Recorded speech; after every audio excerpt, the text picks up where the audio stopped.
Study IQ IAS, अब तैयारी हुई अफोर्डेबल।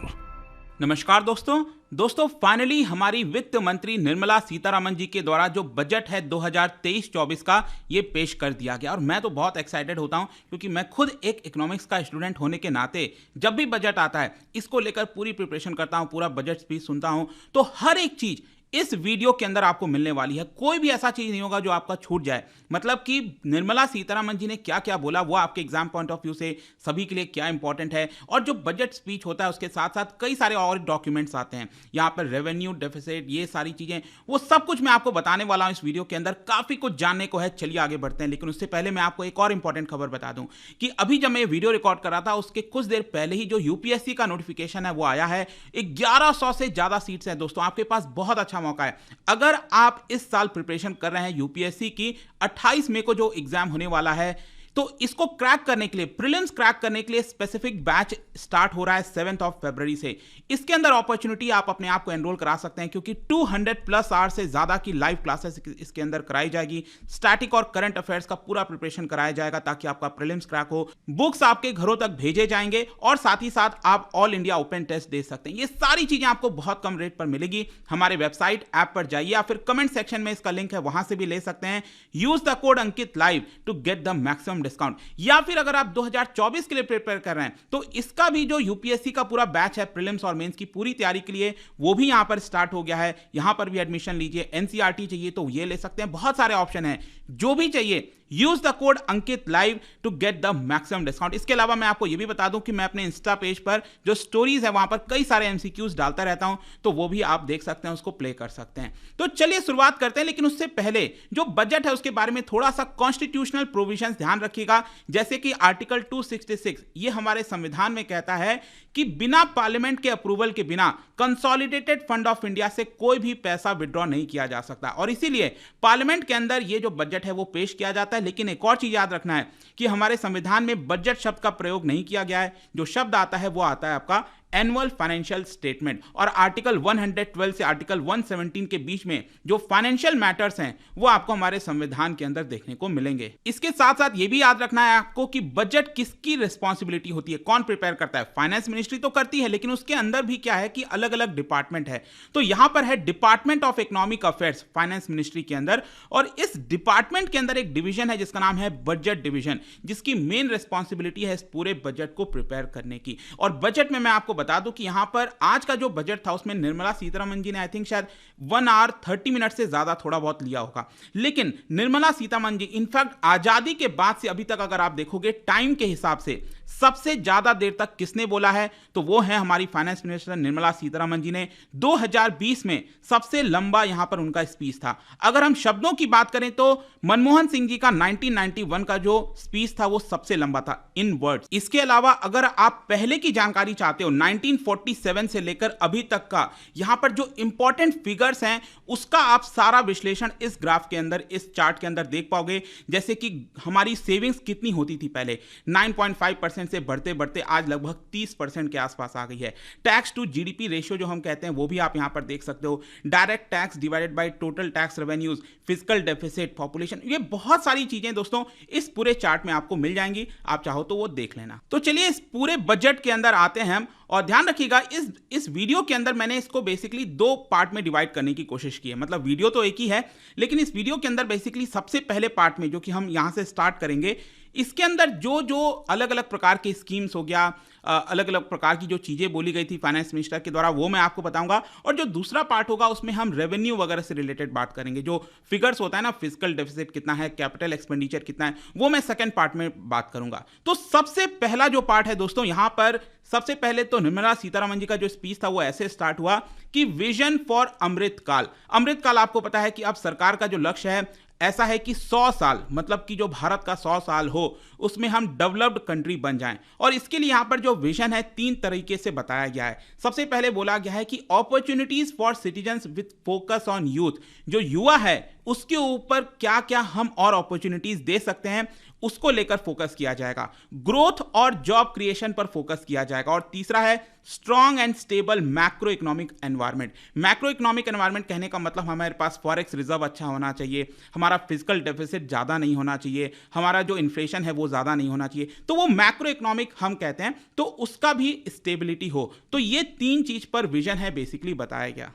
फिर नेक्स्ट यहां पर निर्मला सीतारमण जी ने बताया कि जो प्रायोरिटीज हैं, ये जो बजट निकाला गया है इसके अंदर सरकार की कौन सी ऐसी प्रायोरिटीज हैं, तो इसको बोला गया है सप्तऋषि, मतलब 7 प्रायोरिटीज हैं इस पूरे बजट के अंदर। वो कौन कौन सी, आपके एग्जाम पॉइंट ऑफ व्यू से भी ध्यान रखिएगा, इस तरह के चार्ट्स वगैरह आप बनाएंगे तो काफी हेल्पफुल होगा। जैसे कि रीचिंग द लास्ट माइल, मतलब सबसे आखिरी जो पर्सन है उन तक हम अपना जो बेनिफिट्स हैं उसको पहुंचा सके, यूथ की पावर को रियलाइज करें, फाइनेंशियल सेक्टर पर ध्यान दिया जाए, ग्रीन ग्रोथ के ऊपर बहुत फोकस हुआ है इस बजट के अंदर। इसके अलावा अनलिशिंग द पोटेंशियल, भारत की जो पोटेंशियल है उसको हम कैसे उभार सकते हैं, और इसके साथ साथ इंफ्रास्ट्रक्चर और इन्वेस्टमेंट पर ध्यान दिया जाए, इंक्लूसिव डेवलपमेंट। ये 7 प्रायोरिटीज पर फोकस किया गया इस पूरे बजट के अंदर। और अभी तक सरकार ने क्या क्या किया है ये सारे विवरण जो है आपको इस चार्ट में दिख जाएंगे। जैसे कि 9 crore drinking water connections rural houses में लगाए गए हैं, कैश ट्रांसफर जो पीएम किसान योजना लाया गया था ना, 6-6 हज़ार रुपए दिया जाता है, तो लगभग टोटल 2.2 लाख करोड़ सरकार अभी तक दे चुकी है।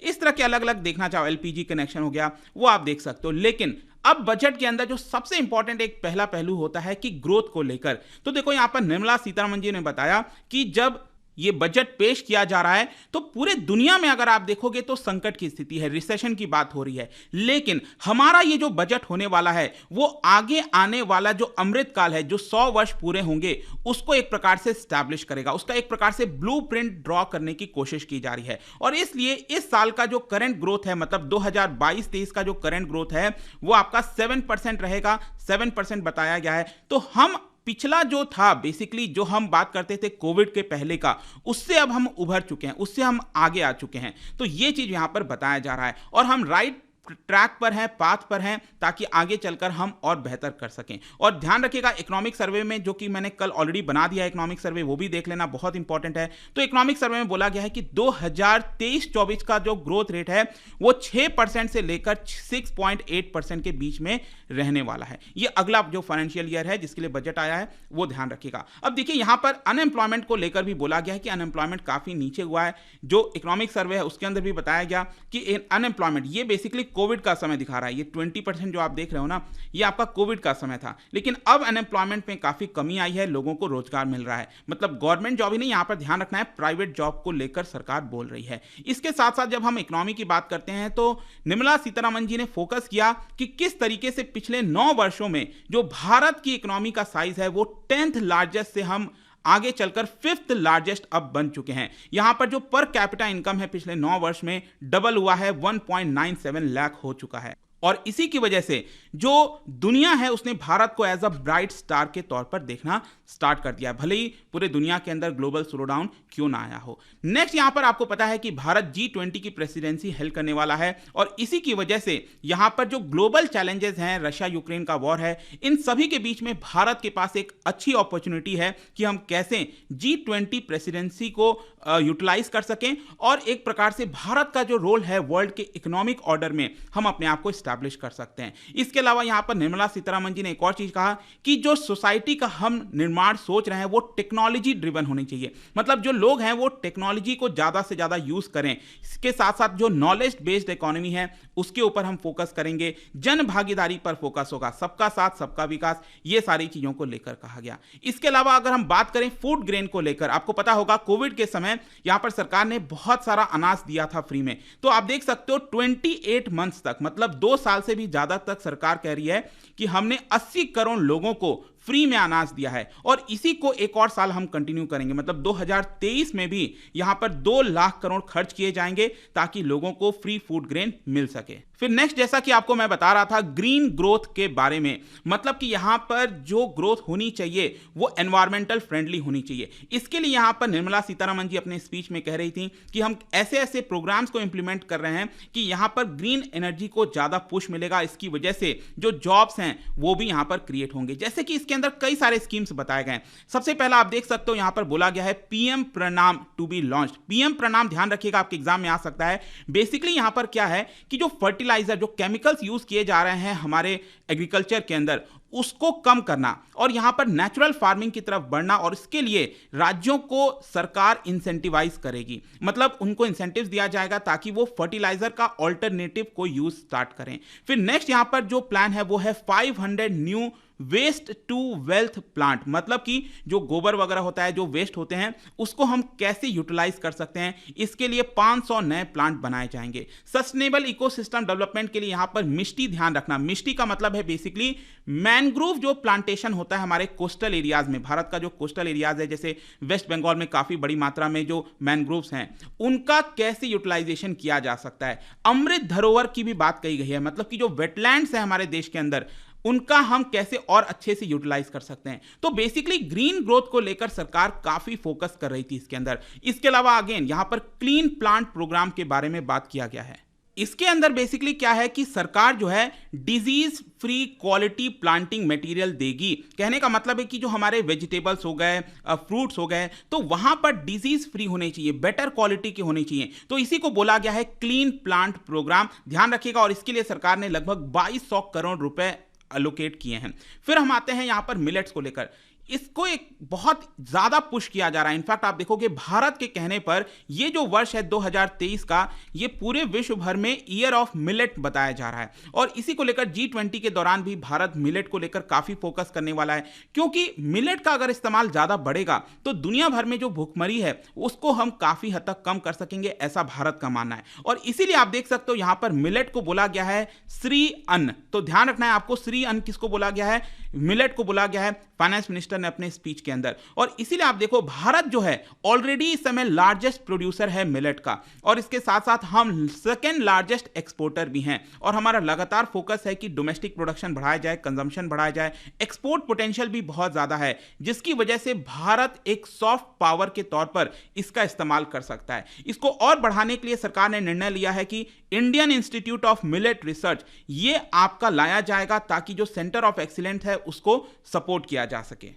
नेक्स्ट यहां पर एग्रीकल्चर में सरकार ने बात किया है एग्री टेक स्टार्टअप्स के बारे में। एग्री टेक स्टार्टअप्स बेसिकली क्या है, आपने देखा होगा रिसेंट टाइम्स में बहुत सारे स्टार्टअप्स उभर कर आए हैं, लेकिन सरकार का ऐसा कहना है कि देखिए कि एग्रीकल्चर के अंदर जो स्टार्टअप्स हैं उनमें से अभी तक कोई भी यूनिकॉर्न नहीं बन पाया। यूनिकॉर्न का मतलब होता है कि उसकी वैल्यूएशन $1 बिलियन हो जाए, तो उसको हम यूनिकॉर्न कहते हैं, राइट। तो यहां पर क्या है कि ऑल्दो पिछले साल 2022 में जब स्टार्टअप्स को फंडिंग उतनी नहीं मिल रही थी, लेकिन उसके बावजूद भी जो एग्रीकल्चर के अंदर स्टार्टअप्स हैं उनको फंडिंग दिया जा रहा था बड़ी मात्रा में, लेकिन फिर भी हमारे यहां पर एक भी यूनिकॉर्न नहीं है एग्रीकल्चर से रिलेटेड, ठीक है। तो इसके लिए सरकार यहां पर यह कह रही है कि कई सारे डिजिटल पब्लिक इंफ्रास्ट्रक्चर बनाएगी एग्रीकल्चर के लिए, ताकि स्टार्टअप्स को मदद मिल सके। यहां पर डिजिटल पब्लिक इंफ्रास्ट्रक्चर से क्या होगा कि जो फार्मर सेंट्रिक सर्विसेज है उनको बढ़ोतरी मिलेगी, और जब यहां पर सरकार इसके ऊपर फोकस करेगी तो बहुत सारे स्टार्टअप्स इसके अंदर आएंगे, उनको बढ़ावा मिलेगा, और इस तरह से हम देश के अंदर एग्रीकल्चर से रिलेटेड जो स्टार्टअप्स हैं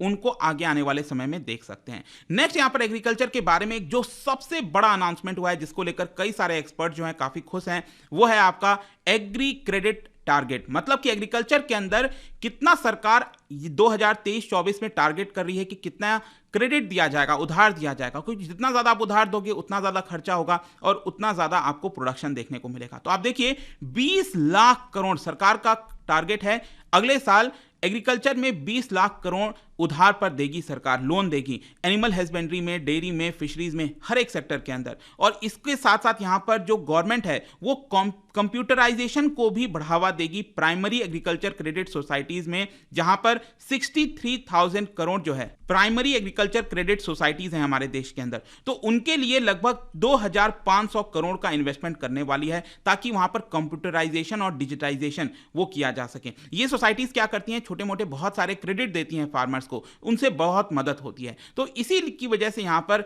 20 लाख करोड़ जो टारगेट है वो सरकार ले रही है। और इसीलिए आप देख सकते हो जो क्रेडिट है उसको लगातार बढ़ाया गया है। और जितना ज़्यादा क्रेडिट बढ़ाया जाता है, आप देख सकते हैं यहाँ पर, उसी हिसाब से जो आपका एग्रीकल्चर है, मतलब जो फूड ग्रेन है, उसका प्रोडक्शन भी आपको तेजी से बढ़ता हुआ देखने को मिलेगा। तो यहाँ पर अगर आप ध्यान से देखोगे तो ये जो जंप है, क्योंकि पिछले साल जो है 1.8 लाख करोड़ का सरकार ने निर्णय लिया था कि हम क्रेडिट देंगे, अब सरकार कह रही है 2 लाख करोड़ देंगे। तो इसकी वजह से आप समझ सकते हैं कि आगे आने वाले वर्षों में और ज्यादा फूड ग्रेन का प्रोडक्शन होने वाला है। नेक्स्ट, यहां पर जब हम एग्रीकल्चर की बात करते हैं तो नेचुरल फार्मिंग की बहुत बात होने लगी है। तो सरकार का कहना है कि अगले 3 साल में सरकार 1 करोड़ फार्मर्स को, जी हां, 1 करोड़ फार्मर्स को असिस्टेंस देगी कि ताकि वो फर्टिलाइजर से शिफ्ट होकर नेचुरल फार्मिंग की तरफ आ सकें। और इसके लिए यहां पर 10,000 बायो इनपुट रिसोर्स सेंटर भी खोले जाएंगे, सेटअप किए जाएंगे। ये यहां पर निर्णय लिया गया है बजट के अंदर। नेक्स्ट, एग्रीकल्चर में एक और जो चीज आता है वो है आपका फिशरीज, और फिशरीज को भी पुश दिया गया है। आपको पता है इससे रिलेटेड एक स्कीम चलाई जाती है जिसका नाम है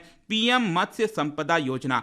तो सरकार का कहना है कि यह स्कीम तो चलता रहेगा, लेकिन उसके अंदर एक और सब स्कीम चलाएगा जिसका वैल्यू होगा 6,000 करोड़ रुपए, और इसके माध्यम से जो फिशरीज है उसको और पुश मिलेगा। इसके अलावा एक और चीज मैं आपको बता दूं कि जो ट्रेडिशनल आर्टिशियंस होते हैं, जो क्राफ्ट पर्संस होते हैं, जो आपने देखा होगा ना कई बार सड़कों वगैरह पर आपको जो क्राफ्ट से रिलेटेड चीजें मिलती हैं, उनको बढ़ावा देने के लिए, उनको असिस्टेंस देने के लिए सरकार एक स्कीम लेकर आ रही है, पीएम विश्वकर्मा कौशल सम्मान। यह आपको यहां पर ध्यान में रखना है। फिर नेक्स्ट अब हम आते हैं हेल्थ के ऊपर। हेल्थ के ऊपर आप देख सकते हो सरकार के कई सारे बड़े निर्णय लिए गए हैं कि यहां पर 157 न्यू नर्सिंग कॉलेजेस सरकार स्टैब्लिश करेगी। जो ऑलरेडी 2015 से 157 मेडिकल कॉलेजेस स्टैब्लिश किए गए थे, उसके साथ ही साथ ये वाला जो नर्सिंग कॉलेज है वो भी स्टार्ट किया जाएगा। इसके साथ साथ 2047 तक जो सिकल सेल एनीमिया है इसको एलिमिनेट करने का मिशन चलाया जाएगा कि 2047 तक इसको हम हटा सके इस डिजीज को। फिर इसके अलावा यहां पर बोला गया है कि जो Indian council of medical research के कई सारे लैब्स होते हैं ना सेंट्रल गवर्नमेंट्स के, जो कि काफी हाईटेक होते हैं, बहुत सारे फैसिलिटीज होती हैं, उनको सरकार कह रही है कि हम पब्लिक और प्राइवेट फैसिलिटीज के लिए यहां पर रिसर्च करने के लिए उनको अवेलेबल कराएंगे। इसके साथ साथ एक नया प्रोग्राम चलाया जाएगा ताकि रिसर्च और इनोवेशन हो सके फार्मास्यूटिकल्स के अंदर। फार्मास्यूटिकल्स के अंदर जो दवाइयां, ड्रग्स वगैरह बनते हैं उसमें रिसर्च हो, इसको लेकर सरकार एक और नया प्रोग्राम चलाएगी। और आप देख सकते हो यहां पर सरकार का कहना है कि हमने 2018-19 से जो फाइनेंशियल ईयर है, जब हमारा हेल्थ के ऊपर एक्सपेंडिचर हुआ करता था 1.4% ऑफ जीडीपी, इसको बढ़ाकर अब जो हो गया है 2022-23 में वो हो गया है 2.1% ऑफ जीडीपी। सरकार कह रही है कि हम हेल्थ के ऊपर और ज्यादा खर्चा कर रहे हैं। चलो हेल्थ की बात करें तो इसके साथ साथ एजुकेशन का भी यहां पर देख लो। एजुकेशन में यहां पर बढ़ोतरी हुआ है, उतना ज्यादा नहीं है, लेकिन स्टिल आप कह सकते हैं कि 2.9% ऑफ आवर जीडीपी ये हमारा एजुकेशन के ऊपर खर्चा किया जाता है। तो एजुकेशन के साथ साथ सरकार ने क्या स्कीम्स लाए हैं वो देख लेते हैं। नेशनल डिजिटल लाइब्रेरी सबसे पहला, और जो कि मैं कहूंगा बहुत ज्यादा इंपॉर्टेंट है। देखो इसका मतलब क्या है। एक्चुअली अगर आपने कल का इकोनॉमिक सर्वे देखा होगा, मेरा वीडियो देखा होगा, उसमें मैंने आपको बताया था इकोनॉमिक सर्वे का कहना था कि टोटल हमारे यहां पर इस समय 6 मेन चैलेंजेस हैं। 6 चैलेंजेस के अंदर एक जो बड़ा चैलेंज था वो ये था कि कोविड के दौरान जो बहुत सारे बच्चे स्कूल नहीं जा पाए, 2 साल की जो पूरी लर्निंग है वो उनकी छूट गई, तो वो कहां से वापस लौटेगा। और ये एक सबसे बड़ा संकट है कि हमारे पास क्योंकि रिसोर्सेज है ना, वो एक प्रकार से अगर वो स्कूल नहीं गए तो उनका पूरा जो पढ़ाई है, बहुत सारी चीजें वो लर्न कर सकते थे, स्किल सीख सकते थे, वो नहीं सीखे। इसके लिए सरकार कह रही है कि हम नेशनल डिजिटल लाइब्रेरी ओपन करेंगे बच्चों के लिए, ताकि उनका जो लर्निंग लॉस हुआ है पैंडेमिक के दौरान उसको मेकअप किया जा सके। एडिशनली यहां पर यह भी बोला गया है कि एक कल्चर बनाया जाएगा देश के अंदर रीडिंग की हैबिट्स लाने के लिए, ताकि जो पैंडेमिक के समय लर्निंग लॉस हुआ है उससे हम जो है छुटकारा पा सकें। फिर इसके साथ साथ नेशनल बुक ट्रस्ट हो गया, चिल्ड्रंस बुक ट्रस्ट हो गया, और भी कई सारे जो रिसोर्सेज हैं उनको एनकरेज किए जाएंगे ताकि यहां पर रीजनल लैंग्वेजेस में लाए जाए, उनको पढ़ाया जाए, ताकि बच्चों का ओवरऑल जो डेवलपमेंट है वो नहीं रुकना चाहिए। फिर अगर हम बात करें यहां पर फर्दर जो है, तो ट्राइबल लोगों के लिए काफी कुछ सरकार लेकर आई है। ट्राइबल पीपल जो हैं हमारे देश के अंदर, और उसके अंदर भी आप देखोगे तो यहां पर जो एक और काफी बैकवर्ड सेक्शन है हमारी सोसाइटी के अंदर, वो है आपका प्रिमिटिव वल्नरेबल ट्राइबल ग्रुप्स। इसको कहा जाता है पीवीटीजी। कई बार आपने इसके बारे में पढ़ा होगा, राइट। तो पीवीटीजी बेसिकली उनके लिए सरकार ने कहा है कि हम एक स्कीम लाएंगे, मिशन लाएंगे, जिसका नाम होगा prime minister primitive vulnerable tribal group mission. ठीक है, इसका मतलब है पीएम पीवीटीजी। तो इसका जो मिशन है बेसिकली ये क्या करेगा कि जो बेसिक फैसिलिटीज हैं हैबिटेशन में, मतलब उनके जो घर वगैरह जहां रह रहे हैं, एक्चुअली अगर मैं आपको बताऊं ना तो दिल्ली और कई बड़े शहरों में आप देखोगे, कई बार आपने देखा होगा फ्लाईओवर्स वगैरह के नीचे टेंट वगैरह लगाकर कई बार जो लोग हैं रहते हैं, तो ज्यादातर उनमें मैंने देखा है कि वो पीवीटीजी से बिलोंग करते हैं। ठीक है, तो उनके जो रहन सहन का जो व्यवस्था है बहुत ज्यादा खराब है, तो उसको लेकर सरकार फोकस करिए कि वहां पर कुछ बेसिक फैसिलिटीज उनको कुछ दिया जा सके, और इसके लिए अगले 3 साल में सरकार कह रही है 15,000 करोड़ रुपए जो है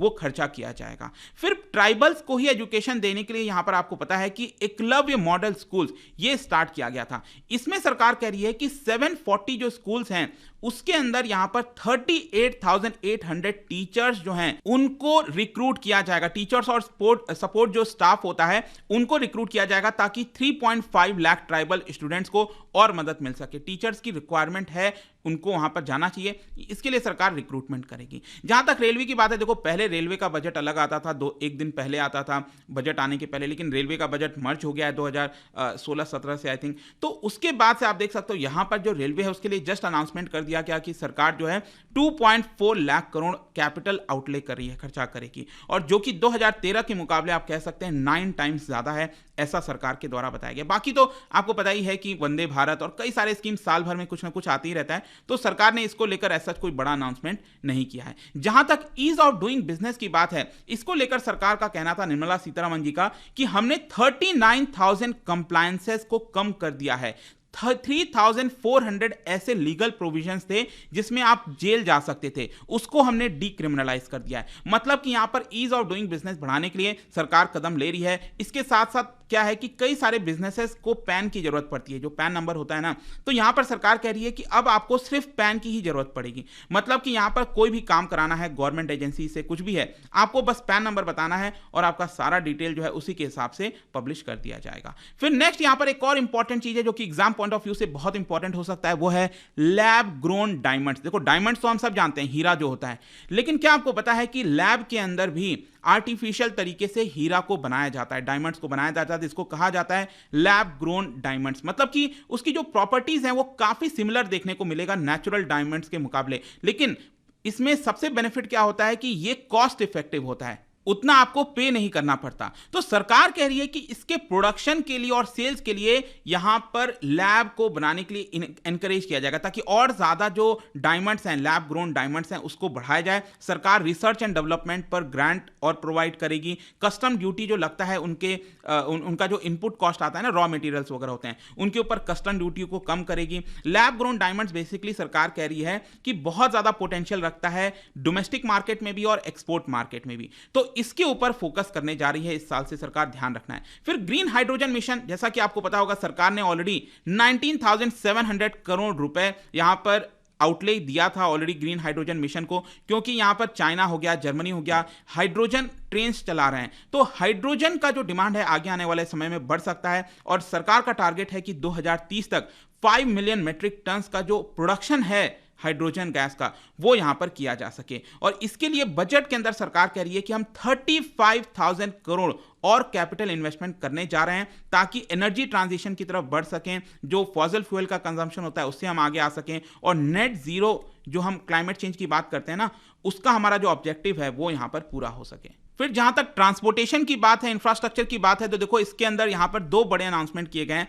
सबसे पहला सरकार ने कहा है कि 50 additional airports, heliports, water aerodromes, advance landing zone हो गया, इसको रिविटलाइज किया जाएगा और ज्यादा बनाया जाएगा।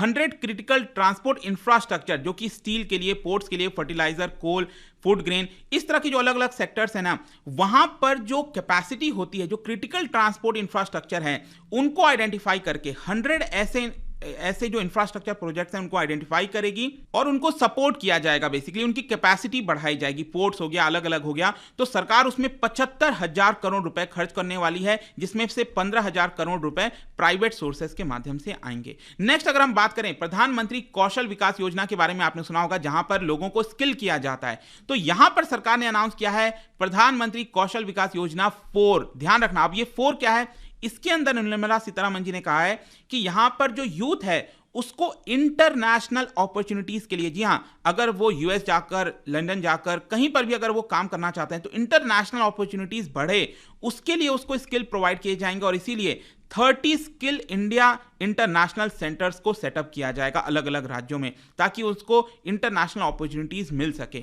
नेक्स्ट यहां पर पुश फॉर टूरिज्म, मतलब कि टूरिज्म को और बढ़ावा देने के लिए सरकार कह रही है कि 50 टूरिस्ट डेस्टिनेशन को आइडेंटिफाई किया जाएगा। जो एक आपने देखा होगा ना, जैसे स्मार्ट सिटी हो गया, उसमें चैलेंजेस वगैरह लाए गए थे ताकि कौन सा राज्य उसके अंदर शामिल होना चाहता है। तो सरकार कह रही है कि 50 टूरिस्ट डेस्टिनेशन को आइडेंटिफाई करेगी सरकार चैलेंजेस के माध्यम से, और उसको बढ़ावा देगी। और टूरिज्म आपको पता ही होगा कि कितना बड़ा सोर्स होता है इनकम का। तो जिस राज्य में भी ज्यादा से ज्यादा टूरिस्ट डेस्टिनेशंस आएंगे, उनको एक बड़ा फायदा मिलने वाला है। फिर इसके अलावा हमारे देश के अंदर एक ग्रोथ इंजन माने जाने वाली जो एमएसएमई है, माइक्रो स्मॉल मीडियम एंटरप्राइज, आपको याद होगा कि 2020 में क्या हालत हो गया था एमएसएमई का, क्योंकि उन्होंने लोन लिया था, लोन वापस नहीं कर पा रहे थे। तो इसके लिए सरकार ने सपोर्ट किया, और इसलिए सरकार उनको फर्दर सपोर्ट करेगी। 1 अप्रैल 2023 से revamped credit guarantee scheme launch किया जाएगा, जिसके तहत सरकार 9,000 करोड़ रुपए इन्फ्यूज करने वाली है। बेसिकली इसके माध्यम से क्या करेगी सरकार, जो है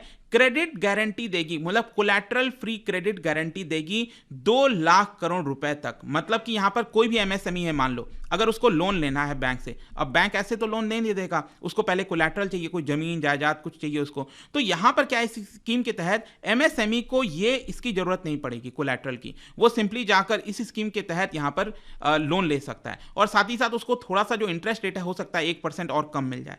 तो ये जो रिवैम्प्ड क्रेडिट गारंटी स्कीम है एमएसएमई के लिए, वो सरकार लेकर आ रही है। फिर नेक्स्ट यहां पर जो एक और इंटरेस्टिंग चीज मुझे लगा, वो था आपका कंप्रेस्ड बायोगैस मैंडेट। इसी को बोला गया है CBG, कंप्रेस्ड बायोगैस मैंडेट। अब देखो है क्या इसमें, सरकार बेसिकली काफी समय से कोशिश कर रही है कि जो नेचुरल गैस होता है उसको मिक्स किया जाए बायोगैस के साथ।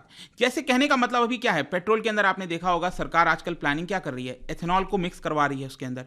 उसी प्रकार से जो गैस होता है, जो नेचुरल गैस होता है, ठीक है, उसका जो यूज है, क्योंकि नेचुरल गैस भी अगेन सबसे ज्यादा हम कहां से मंगाते हैं, कतर से मंगाते हैं, तो इसका इंपोर्ट थोड़ा सा कम हो, इसमें अगर हम बायोगैस अगर ऐड कर देंगे तो हमारा इंपोर्ट कम हो जाएगा ऑटोमेटिकली। जैसे एथेनॉल के ऐड करने से हमारा क्रूड ऑयल का इंपोर्ट कम हो रहा है।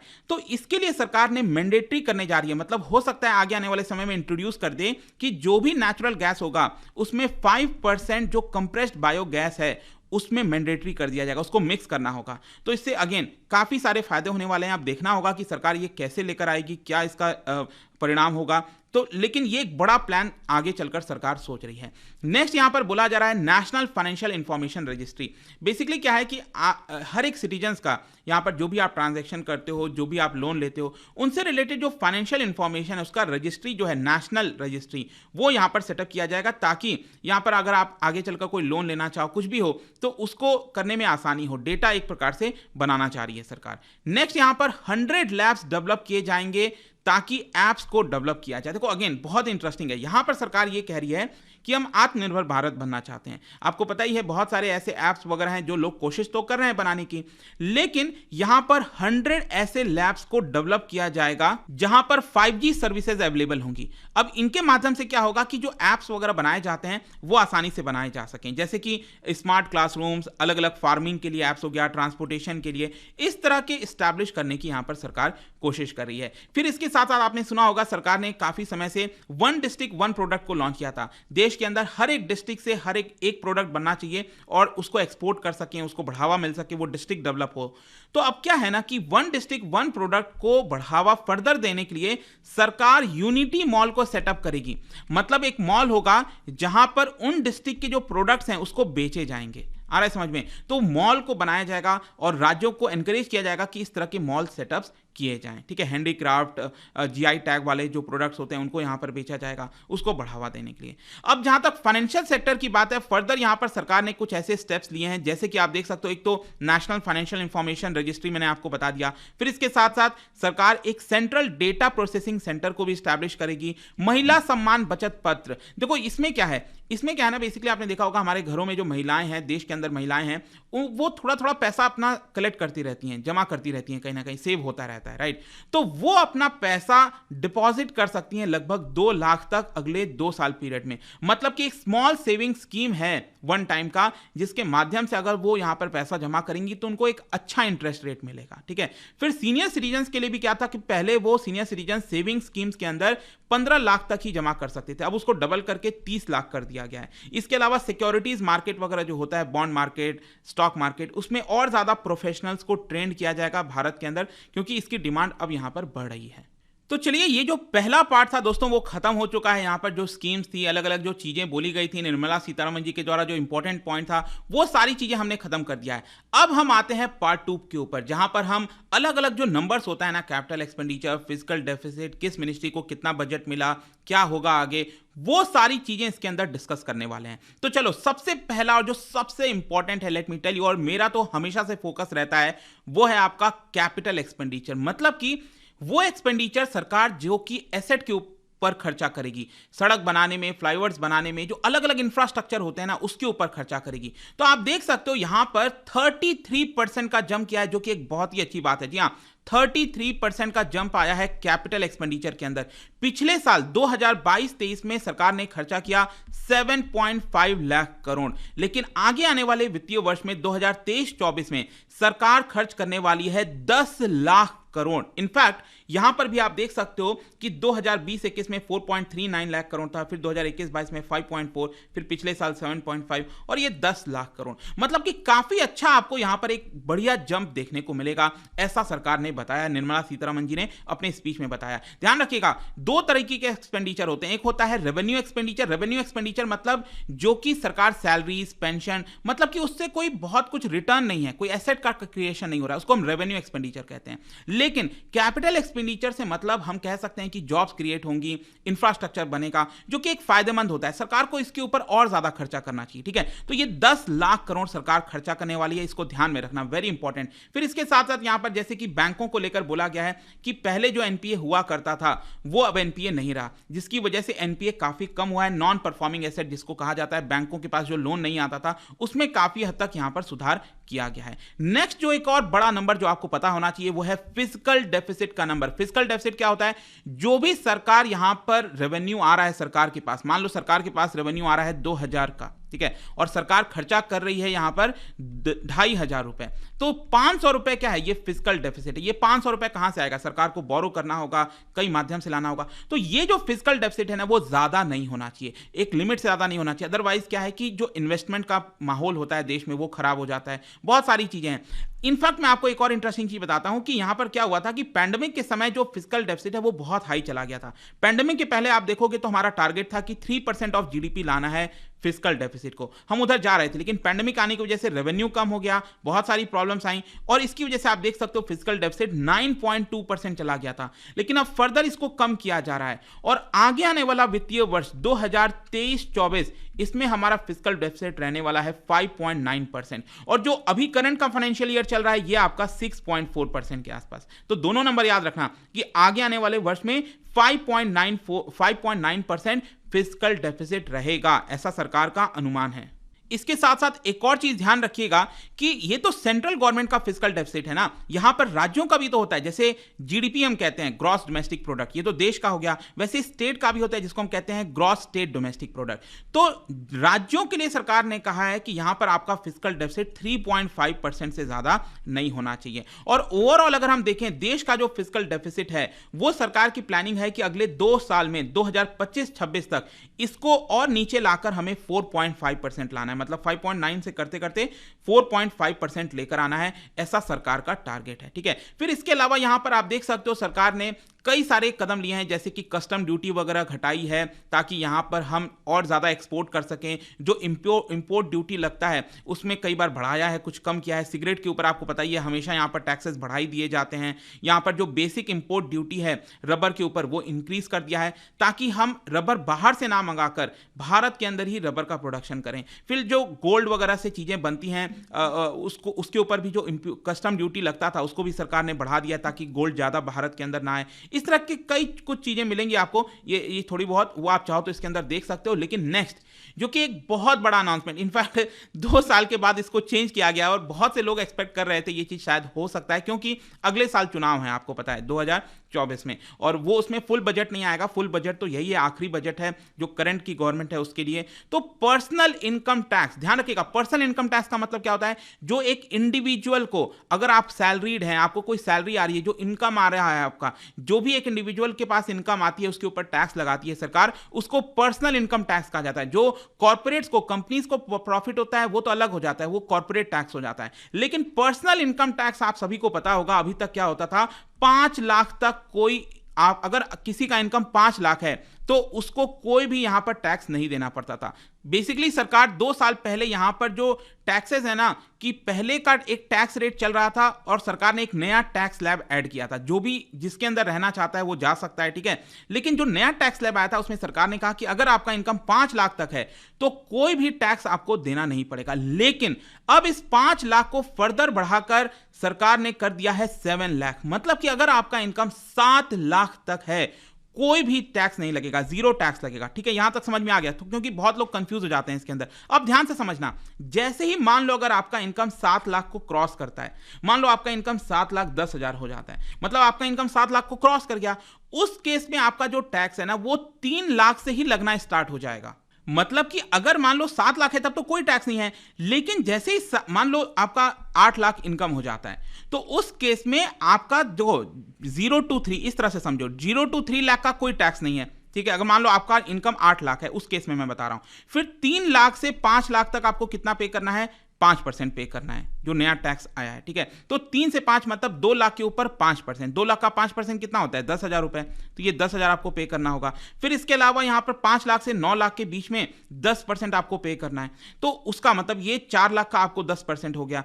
तो जो भी इनकम टैक्स है वो उस हिसाब से लगेगा। फिर इसी तरह से 15 लाख तक आपका 20% टैक्स लगेगा, 15 लाख के ऊपर अगर इनकम जाता है तो 30% टैक्स लगेगा, जो हायर इनकम ब्रैकेट में आ जाते हैं। आ रहा है समझ में? तो ध्यान रखिएगा, 7 लाख तक कोई टैक्स नहीं है, 7 लाख के ऊपर जाने से जो आपका टैक्स लगना स्टार्ट हो जाता है वो 3 लाख से ही स्टार्ट हो जाएगा, ठीक है। इस तरह से पूरा टैक्स का कैलकुलेशन किया जाता है। इसके अलावा यहां पर एक और चीज सरकार ने किया कि जो जिनका इनकम बहुत ज्यादा होता था, जिनकी इनकम मान लो 5 करोड़ से ज्यादा है, जो एकदम हाई नेटवर्थ इंडिविजुअल जो करोड़ों में कमाते हैं, तो इनका आप देख सकते हो कि 5 करोड़ से उनका अगर इनकम होता था तो सरकार यहां पर सरचार्ज लगाती थी। सरचार्ज कितना पहले लगाती थी, 37%। अब सरकार ने ये सरचार्ज घटाकर कर दिया है 25%, मतलब कि सरचार्ज जो है वो कम हो गया है यहां पर नए वाले के अंदर। तो ये आपको कुछ इंपॉर्टेंट चीजें ध्यान रखनी है। फिर डायरेक्ट टैक्स प्रपोजल में सरकार ने कुछ चीजें कही हैं कि हमने चीजों को बहुत सिंपल किया है, जो बर्डन होता था, कंप्लायंसेस होता था,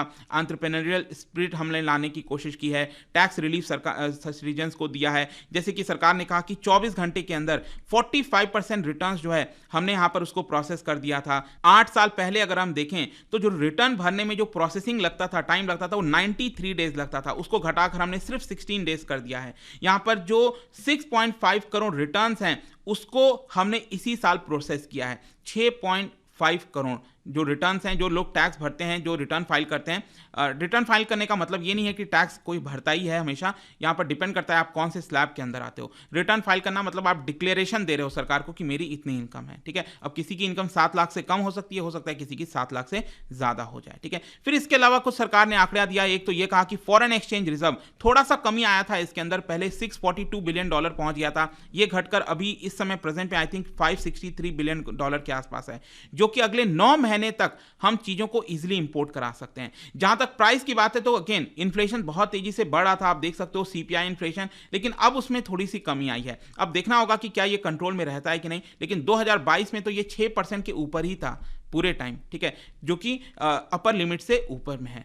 फिर नेक्स्ट यहां पर जाने से पहले कुछ इंटरेस्टिंग चीजें, जैसे कि यहां पर आपको पता होना चाहिए कि कहां से क्या रुपया आता है और किधर सरकार खर्च करती है, कितना कहां से सरकार कमाती है और कहां खर्च करती है। देखो रुपी कहां से आता है, मतलब कि अगर हम 1 रुपी की बात करें तो आप देख सकते हो यहां पर लगभग इनकम टैक्स से 15% आता है, कॉर्पोरेशन टैक्स, इनकम टैक्स मतलब वही जो पर्सन इनकम टैक्स वगैरह लोग भरते हैं, जो वहां से 15% सरकार कमाती है। कॉर्पोरेशन टैक्स जो कंपनीज हैं उनके पास जो प्रॉफिट आता है वो जो भरते हैं वो भी भी लगभग 15% है। जीएसटी वगैरह जो भरा जाता है वहां से 17% सरकार के पास इनकम आती है। यूनियन एक्साइज ड्यूटी, मतलब कि आपको पता है कि अभी भी बहुत सारी चीजें जीएसटी से बाहर हैं, अल्कोहल हो गया, इसके अलावा पेट्रोल डीजल हो गया, इस पे सरकार एक्स्ट्रा ड्यूटी लगाती है, राइट। तो उसमें सरकार 7% कमाती है। फिर इसके अलावा यहाँ पर कस्टम्स वगैरह, इंपोर्ट एक्सपोर्ट वाला मामला हो गया पूरा। फिर नॉन टैक्स रिसीप्ट, मतलब कि यहाँ पर फाइन्स वगैरह जो आप भरते हो ना, ट्रैफिक चलान वगैरह भरते हो, उसमें जो सरकार कमाती है। नॉन डेट कैपिटल रिसीप्ट, कहने का मतलब है सरकार जो अपने एसेट को बेचती है, डिसइन्वेस्टमेंट वगैरह करती है,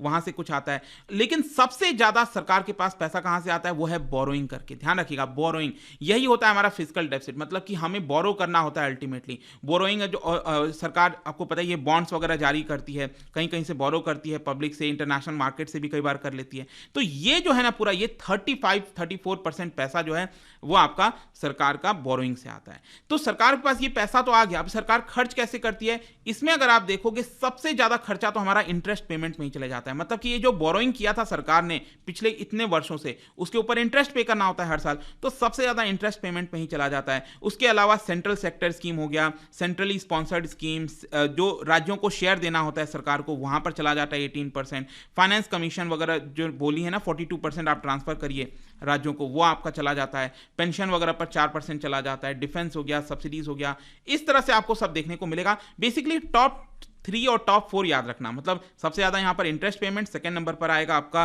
state share of taxes and duties, फिर सेंट्रल सेक्टर स्कीम। और उसी प्रकार से इनकम सबसे ज्यादा कहां से आती है, मतलब इनका मतलब कहां से पैसा आता है, सबसे ज्यादा बोरोइंग करके आता है। फिर नेक्स्ट है आपका गुड्स एंड सर्विस टैक्स, उसके बाद इनकम टैक्स और कॉर्पोरेशन टैक्स। फिर नेक्स्ट यहां पर कुछ आंकड़ा याद रखना है, वो है आपका रेवेन्यू रिसीट्स और कैपिटल रिसीट्स के बारे में। रेवेन्यू और कैपिटल रिसीट्स में क्या डिफरेंस होता है, ध्यान में रखिएगा, ध्यान से समझिए। रेवेन्यू रिसीट मतलब कि सरकार जब टैक्सेस के माध्यम से पैसा कलेक्ट करती है, उसको रेवेन्यू रिसीट, ये जो आप देख रहे हो ना यहां पर, मैंने आपको बताया इनकम टैक्स हो गया, कॉर्पोरेशन टैक्स हो गया, यूनियन एक्साइज ड्यूटी, जीएसटी, वहां से जो पैसा कलेक्ट होता है बेसिकली सरकार का, उसको हम रेवेन्यू रिसीट कहते हैं। तो 2023-24 में जो सरकार का अनुमान है वो है आपका 26.3 लाख करोड़, ये सरकार का रेवेन्यू आने वाला है यहां पर, ठीक है। और सरकार का एक और होता है पैसा आता है जिसको हम कहते हैं capital receipts. Capital receipt basically मतलब वही जो मैंने आपको बताया था ना, बोरोइंग्स वगैरह हो गया, मतलब सरकार के ऊपर लायबिलिटी बढ़ रही है, यहां पर कैपिटल रिसीट्स है, डिसइन्वेस्टमेंट कर रही है सरकार, वो सारा जो आंकड़ा होता है वो आपका कैपिटल रिसीट्स के अंदर आता है। तो ये आप देख सकते हो 18.7 लाख करोड़ के आसपास, तो ये हो जाता है। तो ये दोनों अगर आप मिला दोगे, आई थिंक ये कितना बनेगा, 45 आना चाहिए मेरे ख्याल से, ठीक है। 45 लाख करोड़ सरकार का यहां पर रेवेन्यू आने का अनुमान है कि सरकार इतना लेकर आएगी। लेकिन इसमें सबसे बड़ा आंकड़ा कौन सा है, वो यही है आपका 18.7 लाख करोड़, जो कि कैपिटल से रिलेटेड है, मतलब बोरोइंग करके है, ठीक है। सरकार बॉन्ड वगैरह जाकर देकर इसे कलेक्ट करती है। फिर यहां पर एक्सपेंडिचर करती है सरकार, तो इसमें भी क्या होता है, रेवेन्यू एक्सपेंडिचर और कैपिटल। मैंने आपको पहले ही बताया ना, कैपिटल एक्सपेंडिचर बहुत इंपॉर्टेंट है एसेट क्रिएशन के अंदर, तो उसको सरकार ने काफी हद तक यहां पर बढ़ाया। आप देख सकते हो एक बड़ा जंप आपको देखने को मिलेगा। और जो रेवेन्यू एक्सपेंडिचर है, मतलब कि सैलरीज पर, पेंशन पर, ये जो खर्चा करती है सरकार, वो लगभग 35 लाख करोड़, जो कि अगेन काफी ह्यूज है। तो सरकार को बेसिकली क्या करना चाहिए, यहां पर इसको रिड्यूस करने की कोशिश करनी चाहिए और कैपिटल एक्सपेंडिचर को बढ़ाने की कोशिश करनी चाहिए। और ओवरऑल आप देख सकते हो यहां पर अलग अलग मिनिस्ट्रीज को कितना पैसा दिया गया है, अगेन आप देख सकते हो यहां पे मिनिस्ट्री ऑफ डिफेंस, डिफेंस का सबसे बड़ा बजट होता है, आपको पता ही है, 5.9 lakh crore. Ministry of road transport and highways 2.7 lakh crore. Ministry of railway मैंने आपको बता दिया 2.4 lakh. Ministry of consumer affairs 2.06 lakh. Ministry of home affairs को 1.9 lakh crore. Ministry of chemical 1.7 lakh crore. Rural development 1.6 lakh crore. Agriculture को कितना मिला है, 1.2 लाख करोड़। और मिनिस्ट्री ऑफ कम्युनिकेशन को 1.2 लाख करोड़। मतलब कि टॉप 10 यहां पर आप देख सकते हो सबसे ज्यादा पैसा किसको दिया गया है। फिर नेक्स्ट यहां पर अलग अलग अगर हम मिशन की बात करें, तो जैसे कि फार्मास्यूटिकल इंडस्ट्री के अंदर डेवलपमेंट के लिए सरकार यहां पर काफी अच्छा पैसा बढ़ाई। आप देख सकते हो पिछले साल 100 करोड़ दिया गया था, इस बार 1200 करोड़ दिया जा रहा है। जल जीवन मिशन में पिछले साल सरकार ने 60,000 करोड़ खर्च किए थे, इस बार 70,000। एकलव्य मॉडल स्कूल्स वगैरह, प्रधानमंत्री आवास योजना, इस पे भी सरकार ने अच्छा जंप किया है। फिर स्कीम फॉर फास्टर अडॉप्शन, जो फेम इलेक्ट्रिक व्हीकल्स वगैरह है ना, उसमें सरकार ने अगेन डबल किया है, ऑलमोस्ट डबल तो नहीं, मतलब 40% के आसपास देखने को मिलेगा। फिर नॉर्थ ईस्ट स्पेशल इंफ्रास्ट्रक्चर के लिए यहां पर अगेन सरकार ने डबल किया है इसका जो आंकड़ा है। तो इस तरह से सारी चीजें हैं और यही पूरा बजट है। लेकिन जाने से पहले मैं एक काफी चीज इंटरेस्टेड था देखने के लिए, कि सरकार प्राइवेटाइजेशन को लेकर क्या कुछ बोल रही है, और एक्चुअली में सरकार ने कुछ नहीं बोला। निर्मला सीतारमण जी ने अपने स्पीच में नहीं बोला, क्योंकि अगेन ये बहुत सेंसिटिव मुद्दा है और आपको पता ही अगले साल चुनाव है, और इसी की वजह से कहीं ना कहीं सरकार प्राइवेटाइजेशन को लेकर कुछ भी नहीं बोली है। क्योंकि प्राइवेटाइजेशन को लेकर याद कीजिएगा, पिछले साल सरकार ने अनाउंस किया था कि एटलीस्ट 2 जो पब्लिक सेक्टर बैंक्स हैं उसको यहां पर प्राइवेटाइज किया जाएगा, लेकिन अब मुझे नहीं लगता कि चुनाव तक, एटलीस्ट चुनाव तक यहां पर उसको प्राइवेटाइज किया जाएगा। देखते हैं आगे क्या होता है, बट आई होप कि ये जो बजट था दोस्तों, जो कि बहुत इंपॉर्टेंट डॉक्यूमेंट होता है as an economics student, economy के विद्यार्थी होने के नाते आपको इसके बारे में पता होना चाहिए, हर एक देश के नागरिक को इसके यहाँ पर इसके बारे में पता होना चाहिए। तो डेफिनेटली इसको पढ़िए, जानिए और लोगों के साथ शेयर करिए। और जाने से पहले एक इंटरेस्टिंग क्वेश्चन यहाँ पर, क्या आप बता सकते हो, सरकार एक ऑपरेशन लेकर आई थी जिसका नाम था ऑपरेशन ग्रीन मिशन, तो इसके तहत क्या क्या चीजें इंक्लूड की जाती हैं इसके अंदर, आपको बताना है। क्या बता पाओगे? इसका राइट आंसर जैसा कि पता है आपको, मेरे इंस्टाग्राम में स्टोरीज में जो मैं एमसीक्यूज डालता हूं वहां पर मिल जाएगा। वहां पर अगर आप नहीं हो, मान लो इंस्टा पे, कोई बात नहीं, टेलीग्राम से भी ले सकते हैं इसका राइट आंसर। मैं कई सारे जो एमसीक्यू बाकी चीजें हैं, पीडीएफ वगैरह चाहिए तो टेलीग्राम पर आइए, अलग अलग सोशल मीडिया पर आप जुड़ पाओगे। और जैसा मैंने बताया दोस्तों, यहां पर अगर आप यूपीएससी की तैयारी कर रहे हो, बहुत इंपॉर्टेंट, यहां पर लगातार बैचेस आते रहते हैं। जब भी आप ये वीडियो देख रहे हो, तो जब आप ये बैच कोई ज्वाइन करना चाहो, यूपीएससी का प्रीलिम्स का क्रैक करना चाहो, या फिर 2024 के लिए किसी भी साल के प्रिपेयर करना चाहते हैं, use the code Ankit live, ताकि आपको कमेंट सेक्शन में जो लिंक दिया हुआ है वहां से जाके मैक्सिमम डिस्काउंट मिल सके। एंड आई होप कि वीडियो आपको पसंद आया होगा, बजट अच्छा लगा होगा। See you guys soon and thank you so much. Study IQ IAS, अब तैयारी हुई अफोर्डेबल।